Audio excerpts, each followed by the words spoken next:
Oimore nyakorom gajwangi no mara ni bedo kod odiochieng' makare. Kamoro moro mintiere machiegni weche manyien mag oimore kamokwongo magi thund weche manyien.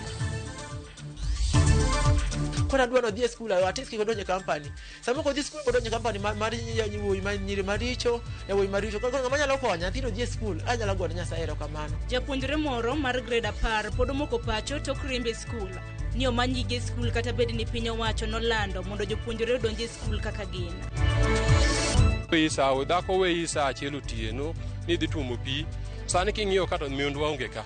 Pigni biro nego wa mine wa monde kende ninda yaura kundego an kata jaoda kuma nitie kawuono ake. Jodak ma Kandaria e Nyakach ywago nok mar pi mamiyo gimanyo pi nyaka e kaunti ma Kericho ka nengo pi maler oidho mokalo.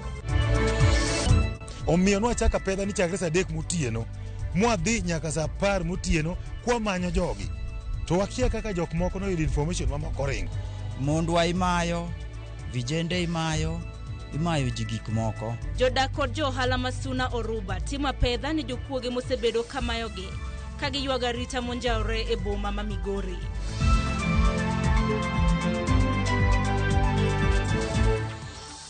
Nyakorongo jwang kamoro moro mintiere kopogre gi wang jowi luchenro achiel kachiel kokadhe mbui mago mag oganda yudo achiel kachiel e mbui mar YouTube, wantiere Facebook, Citizen Digital kanyakla kod mbui mar X.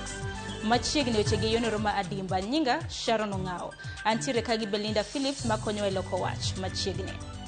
Kata bedo ni sirikal nogolo chik mondo jopuonjre duto madonjo e senior school oyiene gidonje skunde maonge ageng'a moramora.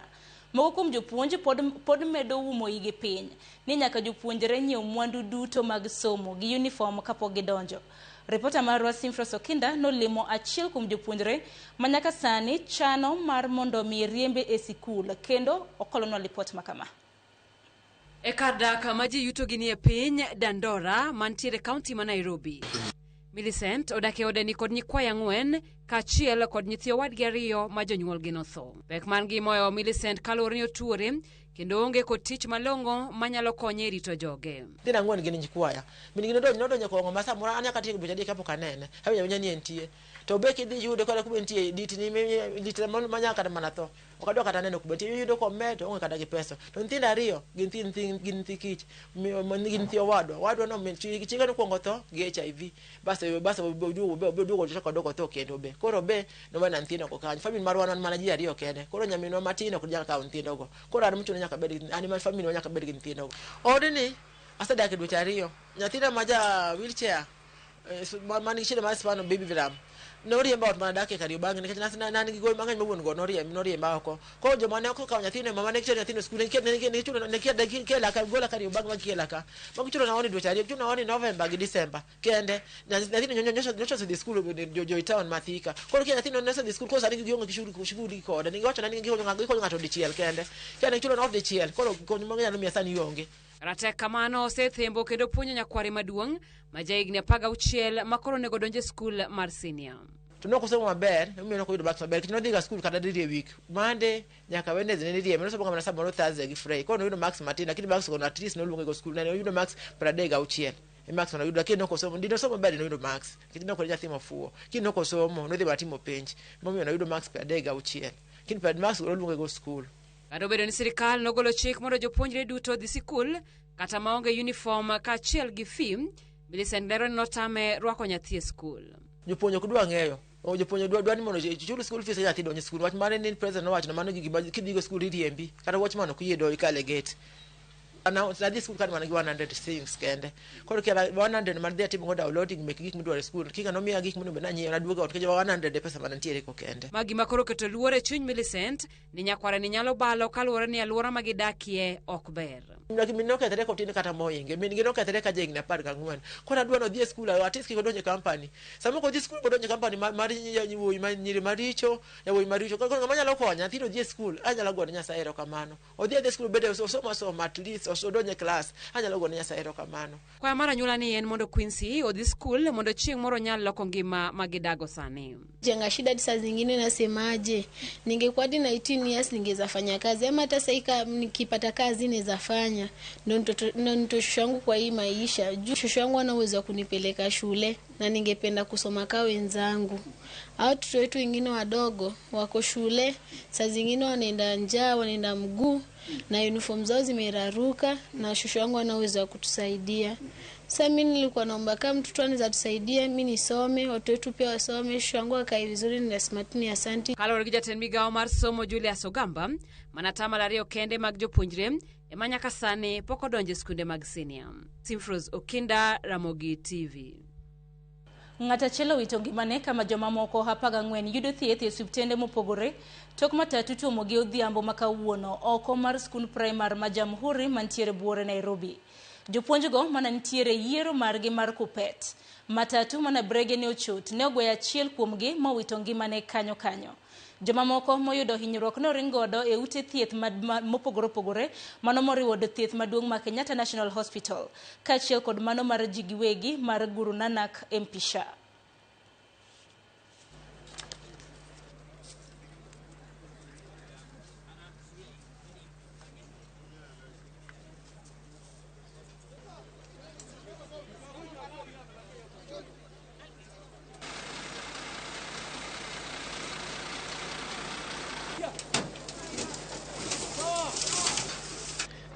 The bus really passed with a high speed. Myself, I was at Transit Hotel, then Nikipita. The only thing that has saved my life was some 2 private cars that were ahead of it, and it was at a very high speed. And after imepita, kitu nimesikia was just a bang. It was a bang now at the gate. And from there I understand that it has just carried away some lives.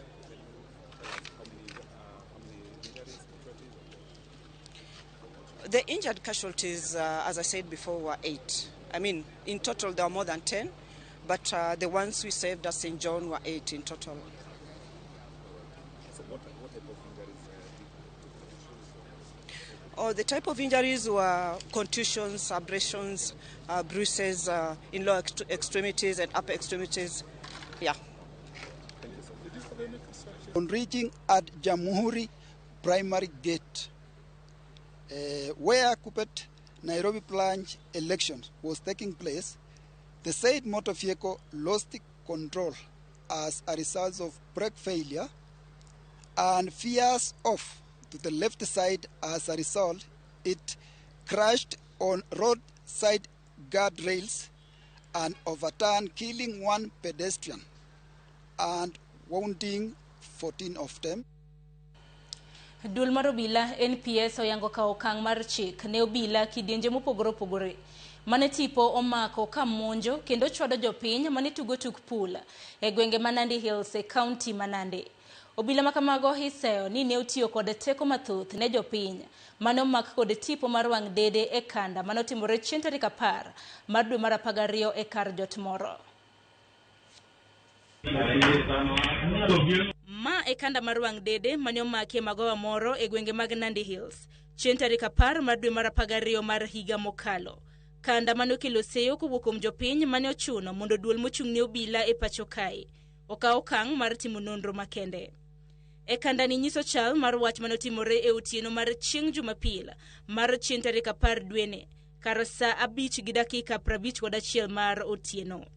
Madirom obila 10 mawuok e tesend obila ma Nandi nomonjo magawa moro kama ne chuo moko dhi nyime kod tugo tuke mag pool.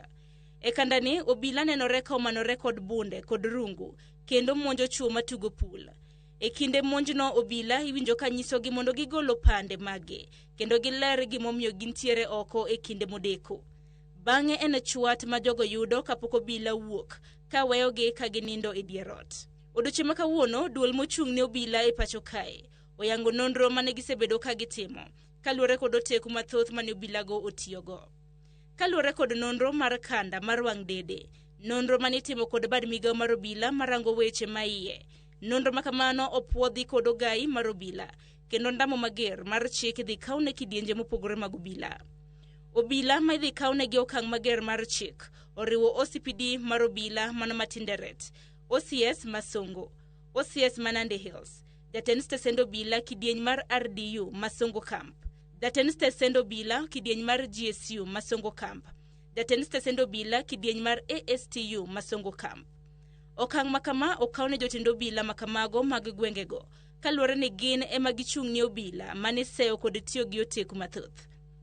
Apis ogai mar obila kotudre kod duol mar obila NPS bendo yango ni jotend obila ema nitiere kod ting' mar neno ni oganda odak gi kwe kaachiel kod arita makare.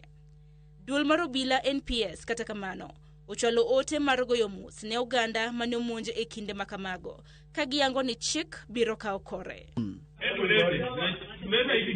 Sharon Ong'aw, Ramogi TV. Kopogre gi mano, lwasi mar siasa medo tedore motelo ne yiero maduong' mar higa mar 2027. E kinde ma kweth mobalo kod sirikal nyocho monjo log tich maduong' mar IBC kendo chiwo sim mager ne kweth mar Erastus Ethekon. Jotelogo ne opedho dwaro mopogore ne IBC kaka yo mar bedo kod yiero maratiro. Poni dwarogo okotimore, gibuogo mar dok e ndara hechuno dwachgi. Kaka jafwambo marwa mar siasa Chris Owino leronwa, magi ng'ur mag bar bedo gi yiero mahuyanga koso en mana ywayo ng'ich e kinde makamage.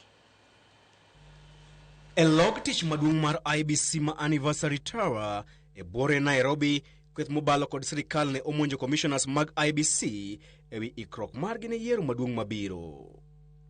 Jotelogo ma oting'o ogai mar DCP Rigathi Gachagua, ogai mar Wiper Kalonzo Musyoka, jalup ogai mar Jubilee Dr. Fred Matiang'i kod jatend PLP Martha Karua e kind jotelo mamoko ne obwogo mar luongo ng'anye pacho kae mangima poni IBC oketo tim dwaro magi. Moko kuom dwarogo en ni IBC nyaka ng'ad oko rak margi kod kambi machiwo masini mag yiero gi lony manyasani mar piny Venezuela mong'ere ka Smartmatic. Ging'ur ni kambi mar Smartmatic ne orembago yiero maratiro e higa mar 2022, yiero mane okwed kod riwruok mar Azimio e doho mamalo mogik. Bende giwacho ni masini mag yiero mag Smartmatic ne orem yango jogombulu e yiero maduong' mar piny Uganda e dwe mar achiel higani. Kopogore gi mago, bende giwacho ni kambi mar Smartmatic ne oyud kod ketho mar kawo asoya e tayo yiero mar piny Philippines kod bad migawo mochung' ne ratiro e piny Amerika higa mokalo. Kaluwore kodgi, magi gin neno moromo mayango ni kambi mar Smartmatic ok nyal bago yiero mabiro e yo maratiro kendo orak margi nyaka ng'ad oko. Apar ka en kare mondo waginene wajwang' ka joma ochich ni dhi yombgi e yiero ni mana nomiyo koro gik magiwacho kik mondo wadew. Ok en kare. Wapar ni higa 2017 joma ne nie sirikal ndalono mane iluongo ni riwruok mar Jubilee kane ODM kaachiel gi riwruok mar NASA ogolo ng'ur kuom weche mane nitie, to ne giwacho ni ooyo ngang' chal ka gima jo NASA gi osechich ni dhi yombgi, nikech koro dhi yombgi koro gin gidwaro ni mondo mi giwach ni yiero ok dhi bedo kare. But gikone kane buro dhi mbele Supreme Court, wanyaparo ni Supreme Court nowito oko yiero mar Ker Uhuru Kenyatta kaluwore kod chenro mane ok oluw kare. Supreme Court nokodewo ni Uhuru oyudo kura di, kech ne giwacho ni yiero ok en mana numbers, yiero bende en process madhi golo numbers go. So aparo nego winjgi awinja mondo winj ni gima giwacho en ang'o, ka en gima nigi tiende to mondo chik it mondo los kama inyalo los. Ano ka en na koko gi drama, ok ane gima gitimo manyien opogore gi gik ma gisewacho nyaka nene, to gin gik mana gikelo siasa, gidwa ni gidupi. Gima gitimo issues ma gikelo manyien ok ane, nikech most of these issues mane nitie weche mag yiero ne obedo discuss boomers mokete nadko mano odhi olos chik mar loso process ma yiero manyien moyier commission manyien, to process no te ne gintie ma achiel kuom joma no chair process no ne en Kalonzo Musyoka mane en co-chairperson mar nadko process, kendo ne opposition obedo represented kaka gi migepni mopogore opogore. Nyaka Kalonzo no obedo represented Koki Muli sama ne loso committee mane yiero commissioners mag IBC. Edwaro machielo, kweth mobalo kod sirikal oramo ni jatije maduong' mar IBC Marjan Hussein Marjan nyaka gwe tao kata teng' lwete mogo motelo ne yiero maduong' mabiro ka giwacho ni gionge kod yie kode. Mabiro bang' Marjan medo orak mar kambi mar Smartmatic kapok ogwel commissioners manyien mag IBC kata odoko ni riwruok mar Azimio ne ochwalo ng'ur margi e kinde romo mar NADCO ewi yiero maduong' mokalo. Moko kuom josiasa masiro lwedo sirikal mar broad-based to wacho ni magi gin ranyisi ni kweth mobalo kod sirikal oseywa ng'ich ni idhi logi e yiero maduong' mabiro. Kata mana ng'ama yombono pod dwaro yiero makare. Kata ng'ato dhi yombi kata ng'ato dhi yombo, IEBC onego chung' ni yiero makare, ma kata koyombi koro wach na diro yomba yo makare, or kiyombo tibi mor ni yombo yo makare nikech yiero ne en kare. Omiyo ka gidwaro ni mondo analyze gimoro ma giwacho ni mathematics osimo marach, to wakwayo ni mondo gikaw gino mondo gitere court mondo yal. Kokamano to gibede stakeholders meeting sama IEBC luongo stakeholders meeting to gire raise issues gi. To ginyal luongo press conferences ni gichiwo ultimatums. Kech mano gidwaro mana kelo koko, gidwaro mana duo pi, ok gin joma dwaro ni mondo kel reforms. Kopogore gi mago, bende gidwaro ni IEBC obed kanyiso jo Kenya ikruok margi ne yiero maduong' mabiro bang' dweche adek kaka yo mar miyo gigeno. Aneno ni gin gi wach monego winji ka nitiere to kuom jogo machiwo lony manyasani e wach mar yiero. En wach manyaka winji nikech yiero no ji onego dhiye ka ji nigi adiera ni joma chung' ni yiero no dhi timo ratiro kendo gidhi bedo kare gi yiero no. Wach moro mar ni giwacho koko manyicho timore by elections manyicho kalo. To koro gidwa blame IEBC. IEBC chung' ne yiero. To ka IEBC chung' ne yiero, josiasa ema samoro kelo koko gi weche ma giwacho manono to gi mobilizing joma kelo koko. And part of joma wacho weche ma inflammatory, ma incite jopiny, gin joma gin go kanyo. Chris Owino, Ramogi TV, Nairobi. Jorimba apiko mantiere bwo riwruok mar Umbrella Boda Association of Kenya ojiwo tend weg nyamburko mago mag matatu mondo yie obed kodgi e twak. Motelo ne ng'anyo mar matatu mochan tim chieng' wuok tich mar juma mabiro. Kaka Efi Nyakidi lero, giwacho ni ok en kare ni weg matatu moko bwogogi mar ni tij riembo ahinya mago mag apiko en mana ohala kaka ohilni mamoko. Jofwambo e boma ma Nairobi tend joriemb apiko ma e bwo riwruok mar Umbrella Boda Association of Kenya nochiwo dwondgi kotenore kod ng'anyo mar matatu michano chieng' wuok tich juma mabiro. Giwacho ni onyalo bedo kare ka tend weg matatu oyie bet kodgi piny e twak mar manyo yore mag tieko lwenje mosebedo e kindgi kod joriemb apiko. Wenzetu wako na viongozi wenzao wa matatu na sisi pia tuko na leaders wa bodaboda kama vile nimeko hapa na viongozi wenzangu wako hapa. Kwamba before kwanza tuingie kwa barabara maybe kuharibu uchumi ama na tumetoka January ama kuharibu najua kila demonstration huwa tunajua demonstration hakuna ile inakuanga peaceful. So tunasema wenzetu kutoka kwa matatu wakuje tukae chini tukue na engagement na wale stakeholders wa matatu na hata polisi kwa sababu hakuna mtu akojua sheria. Gilero ne weg matatu ni e kinde mora ma jariemba piko otiayo mach kendo wang'o nyamburko gichiwo ranyisi mar riwruok jariemba piko no mar chiwo yot e fwenye. If matatu operators insist that boda operators touch their vehicles, we shall also demand evidence and from which circle those who are doing those who are touching those matatus come from.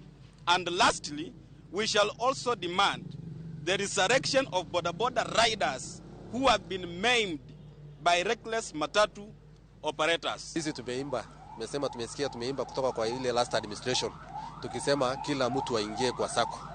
Wale watu ambao wanafanya uhalifu hawako ndani ya sako, si rahisi kuwapata. Jip margine obila en mondo gitim nonro makare mandi ya chije duto mitudo gi wang'o nyamburko. Bende giwacho ni weg nyamburko kik bwog ngimagi wirani riemba piko en ohala kaka mamoko kendo lwasi mar ohala dwaro kwe. Wale watu ambao walichukuliwa footage cameras wale walionekana kwa hiyo video polisi wafuatilie, investigation ifanywe na waweze kushikwa. Hata sisi kama viongozi wa bodaboda na viongozi wa matatu tuna make sure tumefagia wale watu ambao wanatuharibia biashara kwa jina ya bodaboda. Lakini vile pia watu wa bodaboda wa matatu wasitushie ati watakuwa na kamjeshi, ati watakuwa na mongiki. Hii vijana wote sisi tumereform. Hawa vijana watu tumereform na hatutaki kutishana. Sisi wote tunafuata sheria. Tukisema tutishane then sasa tutaenda mahali ambayo hatufuati sheria. Ng'anyo mar matatu wachore ni biro thiro chenro mag wuoth chieng' wuok tich ka riwruoge mamoko mag joriemb apiko bende ochiwore mar ting'o jowuoth e nengo molor. Efinya Kidi, Ramogi TV, Nairobi. Nyakorongo jong dakika na paga biro tok sa dek mano marotieno kapok akaw yo matin hang'e ni iseneno posters mopogore opogore mabende nwaseke mbui magwa mago gando tino makawuone chenro mar mine wacho bang' yweyo mabende biro bedo kakao gi san Nyakorongo jwang' aduogo bedo gi twak mar mondo mwang'ane na chenro mar nyota manyaka sani tielo mar adek osebed ka yango nwanno kan jatend piny e gwenge mag Kisii mano chieng' tich ang'wen mano mar jumani chieng' wuok tich mano mar juma mabiro jatend piny bende biro bedo e kaunti ma Kisumu e kinde mabende biro bedo koyango chenro mar nyota omiyo otieno makawuono Nyakorongo jwang' wantiere gi jagoro maduong' e bad migawo mano mar ohendni matinda antiere ka gi Suzana Auma Manyien mabende biro bedo kaloso godo ineno tipone gi kanyo Nyakorongo jwang' mano bende twak mabende antiere godo ang'ini intiere koda ote mathoth ma intiere godo orgi abro riyora mar penjogi kapok chenro wanurumo kikidhi mabor Nyakorongo jwang' akaw yo matin aduogo kod jatend migawo mochung' ne weche mago ohendni matindo e pacho kae.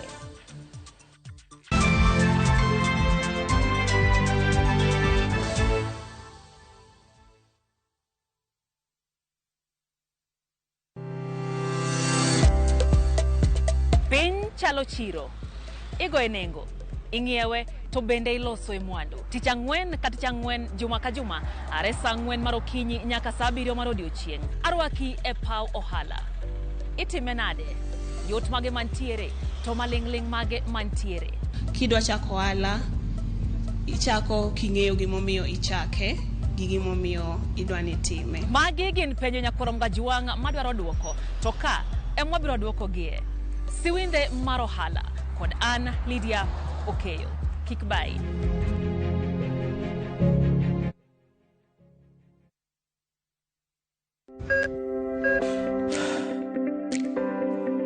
E chuny ogandawa ngima mar del en mwandu maduong'ie moloyo.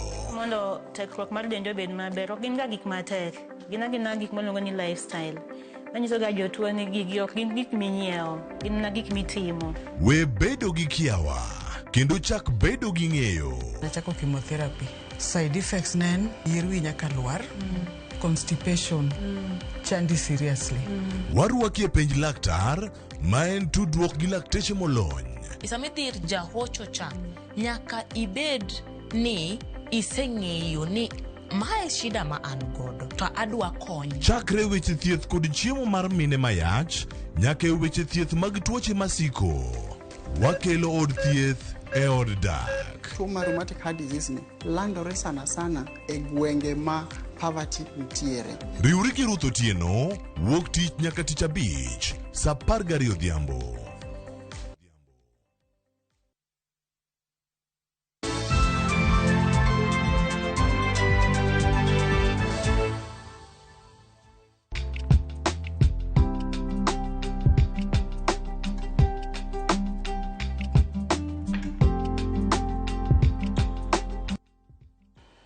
Manakana sinyisi motelo Nyakorongo jwang' e chenro mar mine wacho otieno makawuono wabago twak kod jagoro maduong' e bomigawo mano mar ohendni matindo kiero gi dholiech micro small and medium enterprises antiere ka gi nyadendi Suzana Auma Manyien mabende watudre godo achiel kachiel kentiere e studio marwa e county mano ma Kisumu to tinwa gadha to wane ng'wone Suzana Nyakorongo jwang' nikech nyalo bedo kata mana ni dhowa ni bende wan gadha mana matin. Suzana machiegni geno mara ni bedo kod odiochieng' makare kan wake posters e mbui mag oganda jina penjo ni to Susan ni en nyaro nage koso nang'o mana mapiyo piyo bwo dakika achiel kinyalo mana lero negi ng'at ma Susan en.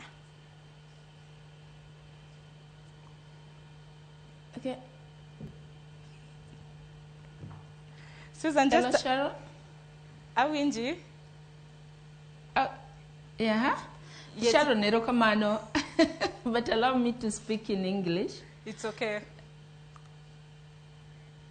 Yes, yes, I'm the Principal Secretary in charge of the Micro, Small and Medium Enterprises Development under the Ministry of Cooperative and MSME. And yes, we are in Kisumu preparing for the Dala edition, which we have dubbed as Enigma edition, where over 8,000 youth beneficiaries drawn from the 105 wards across Siaya County, Homa Bay, and Kisumu County will be receiving the first tranche of the startup capital after having undergone training of the mandatory training of 4 days, and then they'll be ready to start their journey for business. So we are very happy to host them and to support them. On Monday, we'll be talking to them, inspiring them.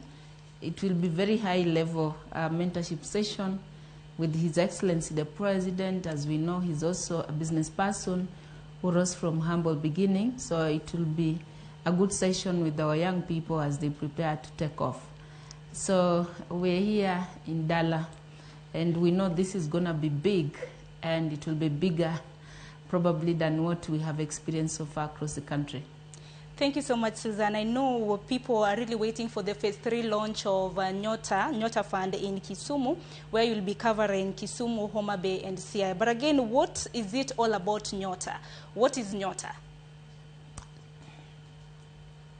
So Nyota, quickly, what is Nyota? Nyota is National Youth Opportunities Towards Advancement.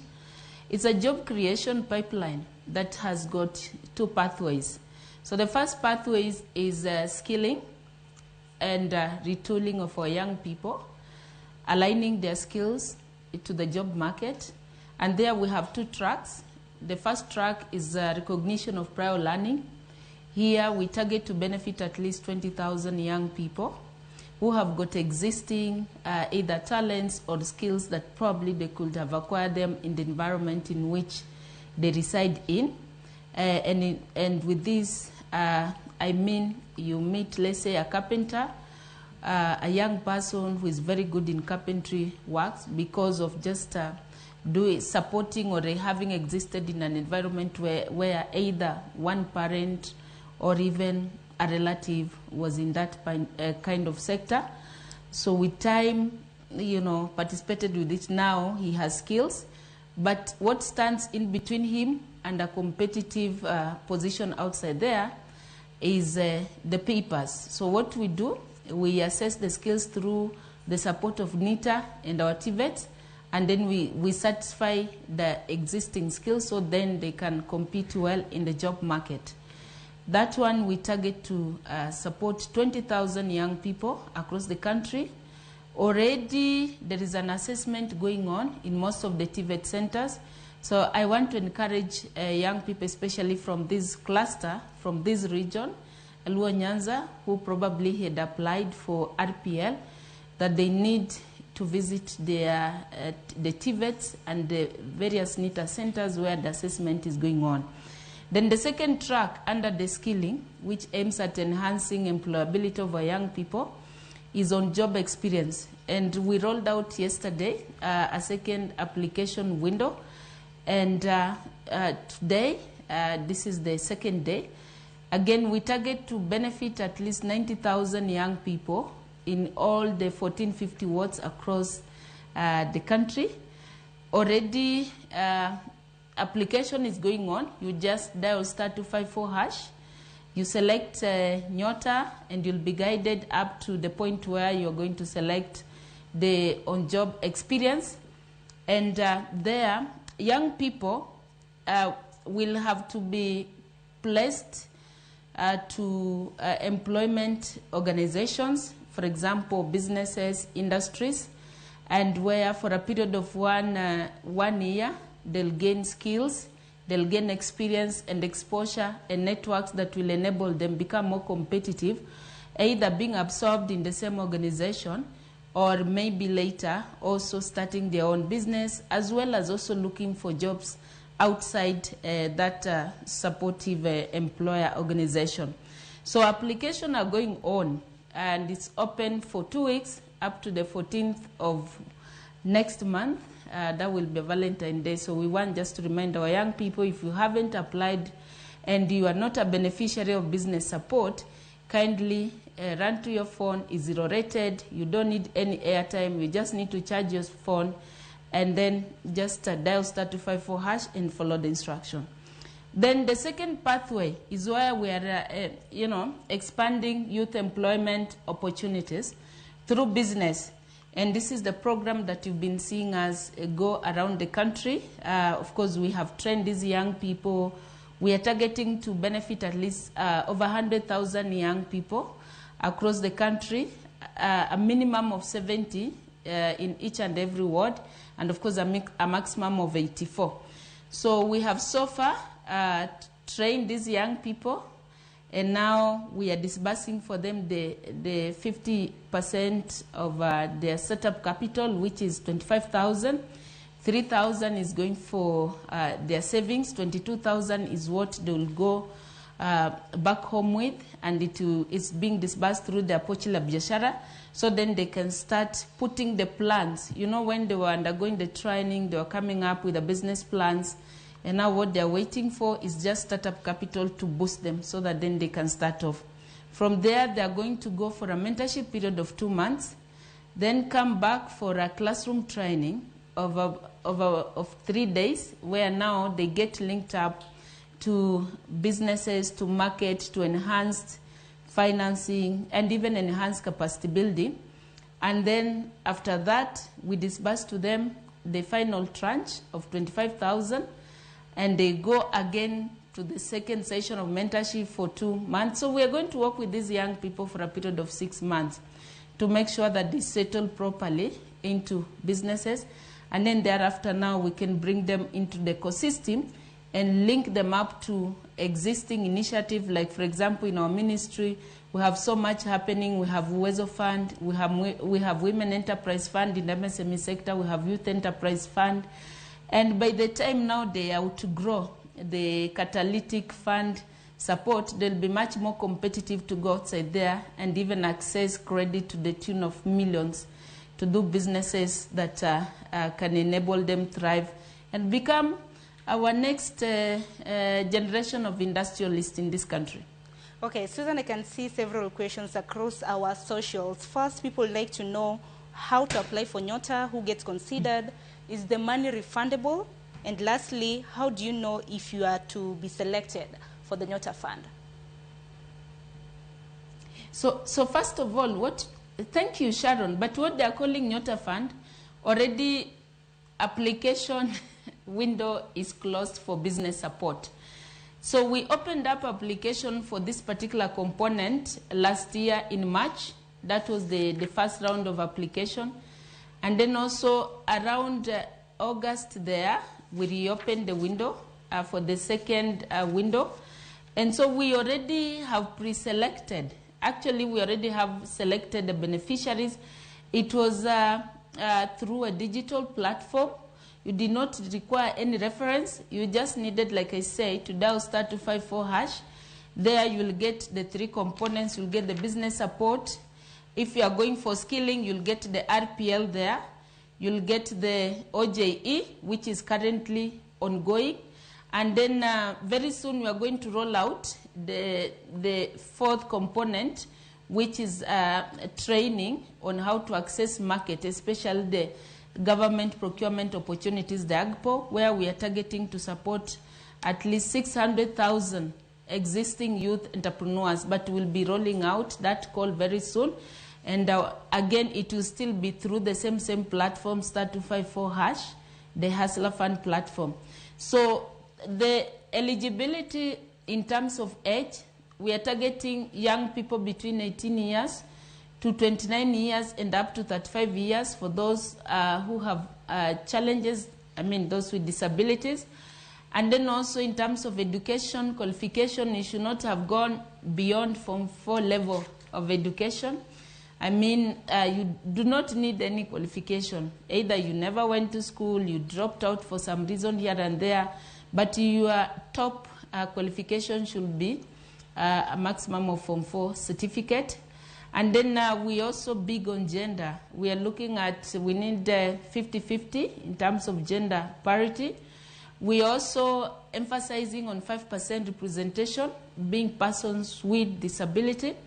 And again, we are looking at equality across all wards in Kenya. So, for example, business support, where we want to empower more than 100,000, we have been targeting equal representation in each and every ward in Kenya. And this is very good because what it has shown, like for example, on Monday, we will be benefiting more than 8,000 young people drawn across the 105 wards in the 3 counties of Siaya, Kisumu, and Homa Bay. What it means is that, unlike before when people thought that to be an entrepreneur, you must be born, this program has demonstrated that entrepreneurs can be made.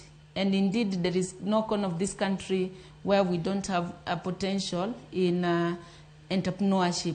So this is one big demonstration that this program has brought to the fore. Many people used to think that our people, especially from this part of the world, cannot do business, but these numbers have really vindicated for some of us who believe that even our Luo young people from this Luo nation can do business because of the high interest that has been shown so far.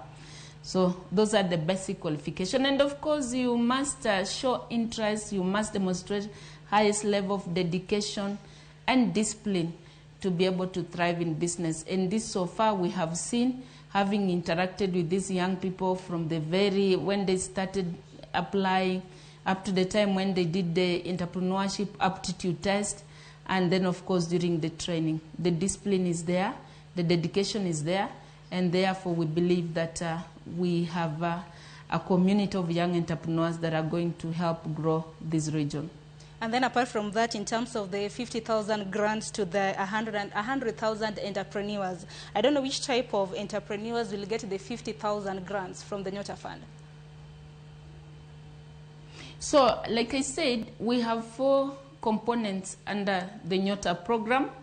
So under the business support, where we seek to expand employment opportunities, it is in the business support where we are having the 50,000 grants. Again, this is not a loan, so they're not repaying. But the kind of repayment we expect from them is that they succeed in their businesses so that then their business gives them a sustainable job opportunities. That's a good repayment and returns that we'll be looking forward. And in the future, they get to expand their businesses so then they can create more jobs to our economy, to also offer opportunities to other young people. So that's the returns that we expect them. And if I was to say, are they going to repay? Yeah, the repayment will be in terms of the returns and the success of their business, because then this will have a multiplier effect in our economy. And then now that we're in phase 3, I know the phase 3, okay. Sorry?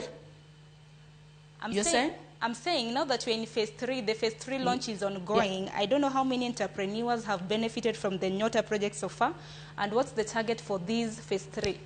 Yeah. So far, well, the reason why we called phase 3 is because we faced it in terms of the clusters. But we did an entire intake of the targeted number that we wanted. Initially, we were looking at a minimum of 100,000, but again, we are targeting at 120%, which gives us 84 instead of the 70. So the 84 per ward, the 84 number was supposed to cushion the 70, so that at any given time, even if we have dropout, we still maintain a community of 70 young entrepreneurs in each and every ward, because that one is our magical number that we believe if we can have 70 young entrepreneurs, upcoming young entrepreneurs who are dedicated, they will light up their village, they will expand, they will expose where they come from to the entire world, and this is how the economies then grow, and this is how the societies get uplifted. Now, where we are so far is that we have already, so if we do Kisumu cluster on Monday, we will have reached out to over 103,000 young people across the country, and this is it translates to 1,230 wards. So we'll be remaining with the very few wards to a few wards to hit the 1450 wards. And so in terms of region, we'll be remaining with the Coast region, where we have 6 wards, as well as the Northeastern, which probably we are hoping that we can get to do it before mid of next month, mid of February. So we have already covered 1,230 wards by Monday. We'll have covered that, and we have reached out to 103,000 young people. And then, of course, we'll have disbursed a total of more than 2.5 billion shillings to those 103,000 beneficiaries. And then, Madam Susan, there is a question about the source of the Nyota Fund, the source of the Nyota Fund, where it's coming from. And then after the phase 3, how about, are there any plans to scale the project to other counties or regions? Well, thank you, Sharon. We've actually covered the entire country. When the 121,800 that we anticipate to support in this phase, in this first phase, let me call it first phase because it was a one-off intake. This one has spread out in all the 1,450 wards. Like I've said, we have so far done 1,230 wards. So we are remaining with about 220 wards, which we are going to cover, which we'll be covering before mid of next month, which is February. Let me say we're almost in February, yeah. And we started off with Western Cluster, the 4 counties for the Western region, Busia, Kakamega, Vihiga, and Bungoma. And then on January 7th, we were in North Rift. On 8th, we were in South Rift, no, Central Rift, and South Rift, you can call it that way. And then we did Central Kenya. We had Samburu Cluster. We've already done Upper Eastern. We were in Meru the other day. We've done Machakos. We were in Kisii on Thursday. We were in Nairobi region before there. So now we are here in Kisumu on Monday. We'll be going to Coast. So we have covered the entire country. But in terms of what happens next, remember this is one component where we had more than 3 million Kenyans, young Kenyans who came forward to express their interest in this particular component.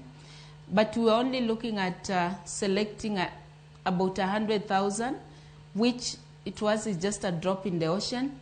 But also looking at the interest that is there now and the way young people are excited and enthusiastic about business. We are now in talks, and I think we are discussing with our development partner, the World Bank. The government is in talks with them to see how we can also extend this program and probably do another intake immediately. So we look forward maybe for 1 or 2 other intakes that again will support more than 100,000 young people. And now what is the source of these funds? We've said this before, that this funding towards this is a loan that the Kenyan government has gotten from the World Bank, of course, at concessional rate. And it's aimed at supporting job creation through those 2 pathways that I've talked about. One, targeting to enhance the skills of our young people so that they can become more competitive through RPL and on-job experience. And then also through the business support that aims at creating entrepreneurs across this country. So how do we get to repay that debt is when we invest it properly the way we are doing, and the kind of BDS program that we have built around these young people will sure give us success. And eventually, if these young people grow enterprises, who knows, that can become even industries in futures. This is how in the next many years that we're expected to repay this loan. This is how we will be able to generate revenue and through our taxes and repay this loan. But of course, there will have been an impact to our society. I don't know if there are any challenges that you've encountered so far as the Ministry of MSMEs, and then apart from that, and then what people should look up to for the Dala edition. I know the president will be there on Monday in Kisumu, and your parting shots. Yeah. So first and foremost is just the excitement on Monday. It's just the excitement that in this part of the world that we have young people who've come forward and they have said they don't want to be job seekers, they want to be job creators. To me, this is really, really exciting, because for a long time we've been living with stereotypes where people say people from this particular region cannot do business, they're only looking for jobs, the white-collar jobs. But now, with time, this project and with the numbers that we have seen coming forward and the commitment we've seen in our young people, it shows that that has just been the stereotype. But indeed, in here, in this region, we have young people who are ready. All that they need is to be supported so that then they can help us to open up these areas, grow this area, industrialize this region, because they are going to form a community of young entrepreneurs in each and every ward. And this is really, to us, is a big one. And that's why we're saying we are taking this Dala to the rest of the world, because some of these businesses are the businesses that will be trading at the global market. These are the businesses that will transform our industrial status in this country and, of course, enhance our livelihood here.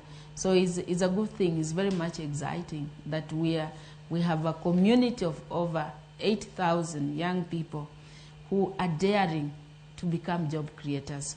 So what to expect, of course, there will be high-level mentorship session led by His Excellency the President, and other leaders will be there just to show these young people that we value them and we have a lot of expectation in them, not just to uplift their wards or this region, but their contribution is going to be felt across this country, and who knows, probably across the world. We have massive opportunities out there.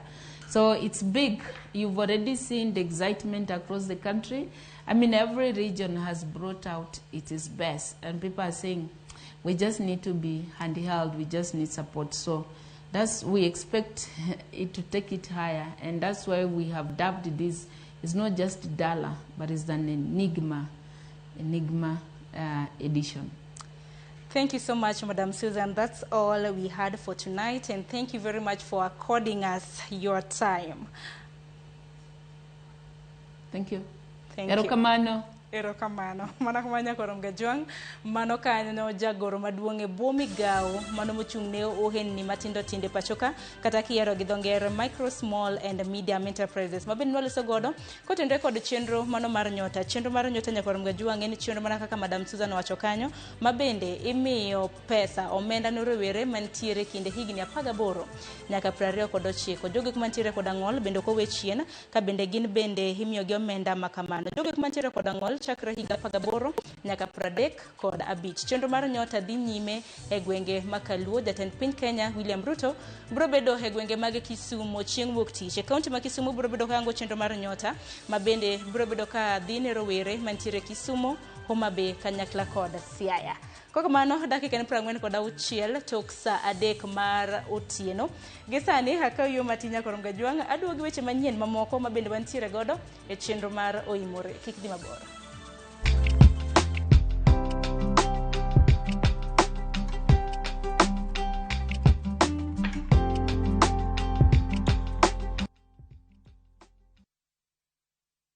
Elimu ni urithi mkubwa zaidi kwa kila mtoto. Ndiyo maana mbunge wa Kiharu, Ndindi Nyoro, alianzisha mpango wa Kiharu Masomo Bora. Ndio kila mwanafunzi wa day school apate nafasi ya kusoma elimu bora kwa gharama nafuu. Shilingi 500 tu kwa muhula. 500 shillings. Pamoja na chakula cha mchana kila siku. Na pia unawekeza katika madarasa, maabara na vitabu vya masomo. Tujenge msingi bora na elimu. Kiharu Masomo Bora na Ndindi Nyoro.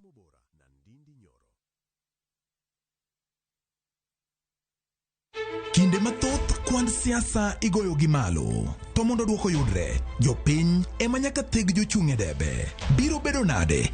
An ka wacho pacha, To kanya gomba enya ni josiasa giomiwa direction. Nikech gise mislead wa for a long time. E kinde ni maduond buche siasa osechako manyo siep ka gigoyo kwand debe magana 227. 2027 udong dakika mathin wanene mbele kacha. Wawuoyo gi jo UDA sani. Wan UDA kende mwago go mbaka. Tiende niya William Ruto kende mwadwa wuoyo ge wach. Tudri kodan George Bati Jumapindi ni kochakore saa 1 odhiambo e ratil mar kwand siasa achiel kachiel kowuok e boma ma Kisumu.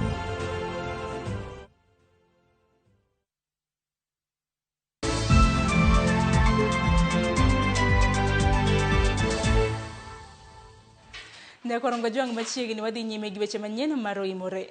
Jodak Makandaria sublocation e Nyakach County ma Kisumo koro ywago reyo ewi nok mar pi maler e gweng'no. Gino machunogi mondo gikaw pi kuonde maboyo e kind kilomita 3 nyaka 7 ka gichulo siling 50 ne pong'o pi e kube ka kube. Mana ka lipota marwa Millicent Adhiambo leronwa. Gikoni midhiero mar nok pi medo jimbore tok chenro mar nekeyo pi e gweng'no mabende nosidhi higni 7 mokalo kod tend kaunti ma Kisumo chung kar tiende are higa mar 2019.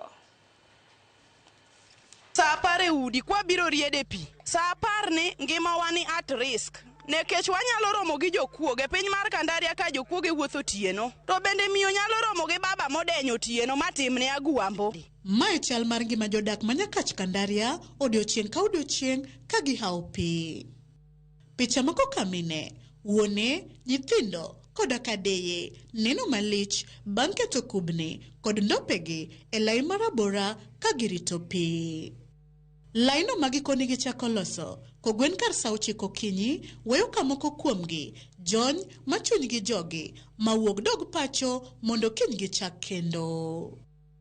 Moko kuomgi, mawuone, to picha mako katweyo kubni, ewi boda boda, ng'wech tero gi manyo pi, e tong' Kisumo gi Kericho, e ka giyud pi maler mar modho, maginyiew siling 50 kube ka kube. Jodak moko, to tiyo gi punde, e manyo pi. Mae chal mar pi, magitiyo godo e tedo kod luoko. Kamae, e chal mar pi, magitiyo godo e luokruok. Mine kotelnegi kod jalup ruoth, ywago midhiero mopogore mayudogi, kaka mag bembo e kind mamoko, e seche magidhi manyo wach pi kogweno sirawende. Ma pi munene tokwani, mane pi mamon lare. Sa par mono se pango ka lain. Ano nego ni anindo, to koro chulo ni nyaka bie dho pi, monda pog mon gi, monda migi namba, mondo kik gilalre weche pi. Nikech asebedo gi cases mag rape, dhako ne dhi omo pi, kochopo dho freji koduogo kama, to jomoko make giyeyo. Waonge kwe udi, ok waninde udi. Kata wanindo to chuny machandora achanda, kendo mano seduoko minsko mag udi piny. Sani mine mang'eny onge nyithindo nikech kata nindo to ionge kwe mar yudo nyathi, iparo pi. Pi an gi shida kabisa. Jogi duto dhiambo gin kuoma kate, agidwaro pi. Jogi duto ni kuoma kate. To kaka nyalo timo onge. Tayudo kata ochopong'o dala kidwaro pi. Wuone bende ywak ni wach pi, miyo mondegi weyo gi piny maru. Monj kod jomaundu bende yudogi kata mondegi, ka gidhi lawo wach pi, nikech rochruok arita. Ndara ka jokuoge nego wa. Insecurity wango go Kandara rach. Mon be weyo wa nikech pi. Chiega no odhi manyo pi. Sani 4 days pok dhako biro. Koro penjo mana go mano chi pi koso jaoda. Tiere kuonde ma jo pikipiki ome pi to gikelo ne ji, to kokelo ni ma mtungi ochope dala to nyaka chule siling 50. Giyango ni bende komedore kod oro, wach pi miyo jamni tho, kendo mondo gi kata dhi nyime kod chenro mag pur e yo malong'o e alworano. Koro sani yudo ka jamni tho nikech oro mantiere. Weche mag pur osehinyore nikech kata lot koro nengo ne obet malo, puothe otwo, onge pi madiol kata lot ni mipidhe bathot. Kotelnegi kod ruoth makono, giseutend kaunti ma Kisumu, magikoni nyaka ne sidh gedo mar tangi mar keyo pi e gweng'no. 2019 nyaka sani, chenro no pok ne otieki. County government osebedo ka tie project mar pi mane gigero tangi ne pipes o lake community te, to tank pok orumo nyaka sani. Lipot mane giyudo wacho ni chenro ne oserumo. Kata kamano, gin kaka jodak Gilero ni lipodno en miriambo madhole dhi manyasani wacho ni kwa ground vitu ni different. Wasedhi mang'eny kwa penjo Ministry of Water Chief Officer mondo gilosnwa gi fix problem mar pi e East Nyakach podi nyaka sani. Kuom mano kanisa ma Kandaria bende golo ywak ni midhiero mar pi koro omiyo nyirombe olal miru ok dhi e ute lamo gino machuno gi manyo gi mana e miregi. Wach pi ma Kandara ni endi duokonwa nyirombe chien nikech gikwongo gidhi e pi gokinyi sa 10 kwa gibuo gibire kanisa moko ok lewo chuth koro giweyo ok gibie kanisni. Kwayo gi ne ten kaunti ma Kisumu chalo kamae. Pigni buro nego wa mine wa monde kende ninda i aora kuondego an kata jaoda kuma nitie kawuono akia fuel kenda kiomo pika fuel siling 100. Inyisowa ni pi ni ka inyalo kunywa bohol. Okunywa bohol okelwa tengni madongo dongo mondo gurwa ka nikech gweng'wa ka kata ndara ka ka nyoche konege wuodwa moro ka wanindo gi dhiang' e ot pi kidhi omo dhedo be kima inegi dheri no. Can I launch the project a Sigoti Health Center in the year 2019? Ni wachonwa ni project dhi tieko higni 3. Tam ni mokwongo orumo kapok otieke. Tam ni mar 2 idhi tieko kapok orumo kendo. To wanto wawinjo wache ground ni report mini project ni oserumo. Iwachoga ni pi en ngima kata kamano. Ngero no to dhi ataro kod ngima jo Kandaria mayuago dau nikech midhiero mar pi magilaw maboyo kakae en achiel kuom kuondego ma jodak mawuok e ward Sariyo e gweng'ni lawe pi gino maketo ngimagi kumarach mar gamo tuoche nikech gitiyo gi pi mochido kod rocho arita margi. Kwayo margi en mondo sirikand kaunti ma Kisumu owinj ywakgi oresgi gi pi mondo ngimagi odoge wang'e kaka pile. Millicent Adhiambo, Ramogi TV, Kandaria, Kisumu County. Korongo jwanko wuok kak e county mano ma Kisumu atire weche matimore county ma Migori gwenge mag Oruba. Obila kotenre kod ruodhi e location masuna Oruba dhi nyime kod tima pedha ne jokuoge mosebedo kamayo oganda mwandugi e kuonde dak mopogore opogore ma oting'o Oruba e kinde ma jodak e boma ma Migori ywago rochruok mag arita kwe e boma no. Ndiko rochruok mag arita kwe boma Migori ma osegol kod oganda ma oting'o ruok mag jodak e kaunti ma Migori mabende ong'ere kaka Migori Residents Association osemiyo jotend arita kwe osechako wuok oko mar timo pedha ne jokuoge kaachiel kod jomaundu.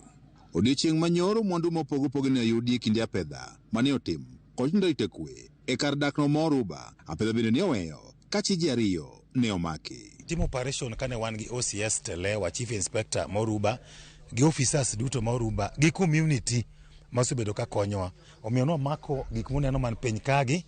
Koro gin Oruba Police Station ka. Koro ng'ata magiri olal obiyo check ka. Omiyo no achaka pedha ni chakre saa 3 motieno. Mwadhi nyaka saa 10 motieno kwa manyo jogi. To wakia kaka jok moko no information mamoko ringo. Leo tumeona kama wamejaribu kufanya kazi. Na bado tunaomba idara ya security hasa Oruba wajitokeze. Tusirikiane na wananchi. Tufanye hii kazi pamoja. Tena tujue eti walifu ambao wako ndani yetu ni wakina nani. Jotend arita gwenge mag Suna West koro kono oganda mondo koti kodgi machiegni matimo pedha kendo makachije ma itudo kod kuo. Ago erokamano ne community moyie miyowa support mondo ginyiswa joma kwalo gik moko. Jok moko noringo to nitie be mano mako gintiere custody ka warito mondo tergi e court. To en onyo ne joma pod thago ji ma terrorize Yoruba ka. Ndalo gi chuok ok wabiweyogi nyaka the last minute. Oganda modak e kuonde dak mopogore opogore ma oting'o Oruba osaka kaachiel kod Onyinjo osebedo kaywak ni koro osebedo ka imayo gi mwandugi kod jokuoge kaachiel kod jonjore. Chopo saa 2 to ka ng'ato dwa dhi ode to parore apara. Mondwa imayo, vijende imayo ji gik moko. Kendo kiwuok odi kiwuok e tich kidhi e odi tiparori apat. Jokamarogo mag oganda modak Migori mabendo kaka Migori Residents Association ka otele kod jakom margi David Ogweno wach ni nitie peini ema kuom gwenge ma oting'o Oruba mabende nyaka sani koro koromo saa 2 motieno oganda ok nyal wuo mayot. Wasebedo gi problem. Migori osebedo town maduong' mok wanyal keto curfew e yo ni jo ok nyal wuotho from saa 2 kadhi e udi. Wan gi area moro kama chakro Onyinjo ka to luwo Pesoda to dhi Kamadaga to dhi nyaka Lam. Jo ok nyal wuotho chakre saa 2. Security moruba ka okethore. Tiende ni ok nyal wuotho gotieno, kiwuotho gotieno itong'i. Ok nyal loko within from stage ka nyaka loka cha kata yoko genya kocha. Kuondo osekwal several times kendo nuoya. Giwach oganda mathoth ma oting'o johala osewito mwandu gi e lwet jokuoge ma osebedo ka koro moko kuondegi mag timo ohala kaachiel kod kata ute magidake. Kwayi nano ng'eny. Kuo kendo nitie mibire to ot to intiere i ot ka makaw gige ot madhi. Piny maru nyaka wayud cases mag maundu, jomo magigegi, oma simbegi, oma pesa, otur duknigi. Jodak ma Migori dwaro mondo koro med ji wechego mag arita ka giwacho ni obila bende koro nego mede kendo nyamburko mag obila bende koro mede e tesend obila no moruba. Wadawacho ni wakoso polise moromo orwa police station kacha. OCS maro setiyo maber kendo nyalo pongezi go kabisa. Mokwongo wango gi gari minyalo patrol go within town, machando gari, machando tinga. Wakwayo the police department mondo olu cases mosebedo reported go. Mar ariyo ne wakwayo jopiny ni kanitiere ng'ami chich godo to idhi ka police mondo iter nyinge. George Juma, Ramogi TV, Migori.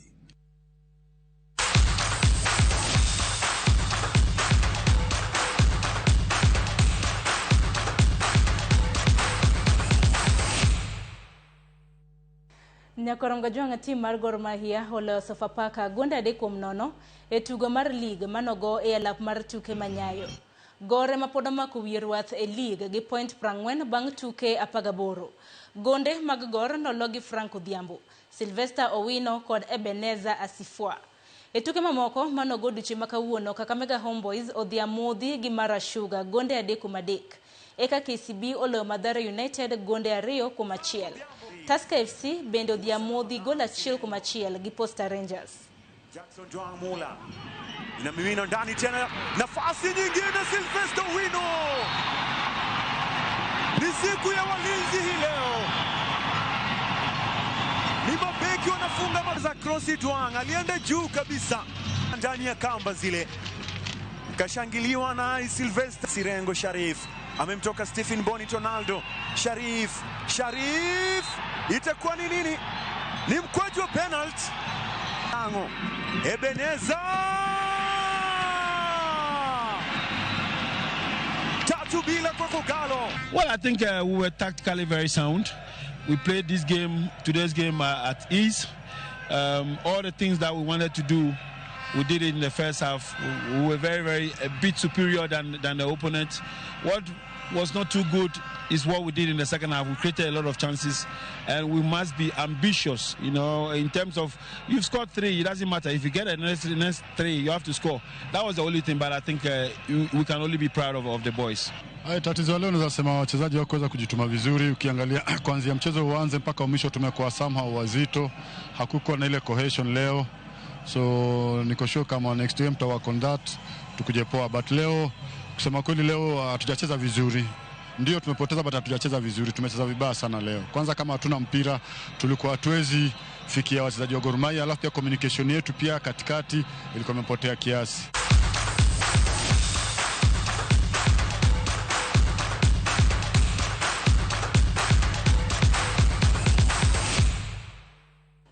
Nyakorongo jwang' dakika achiel tok saa 4 mar otieno gi kanyo bende makelo wa giko mar weche manyien mago imore. Otieno ma kawuono hanno ka thoth woro ote ahinya kotenre kod chenro mar nyota. Kata kamano jagoro mungirore bo migao mar ohelni matindo Susan to osedhi. Kata kamano ang'ene gin penjo ma bende ibiro bed ka iduoko e kinde mago mag nyota kinde ma bende ibiro bed kiyango chenro mar nyota chieng' wuok tich e gwenge mago mag Kisumu. Dennis Oruko, Jojo Dago, Ivianino ote magu kanyakla kod Kevin Osido. Kata kamano wewa make gi kanya koronge jwang' ibed kod otieno makare. Nyinga Sharon Ngao antiere ka gi Belinda Phillips mana konyowa e loko wach. Kokamano aneno ka thum Dagmor team mano moriwo DJ Kolo gi Lin bende sinenore studio ka mar kelonu chenro makamano. Rituru masane.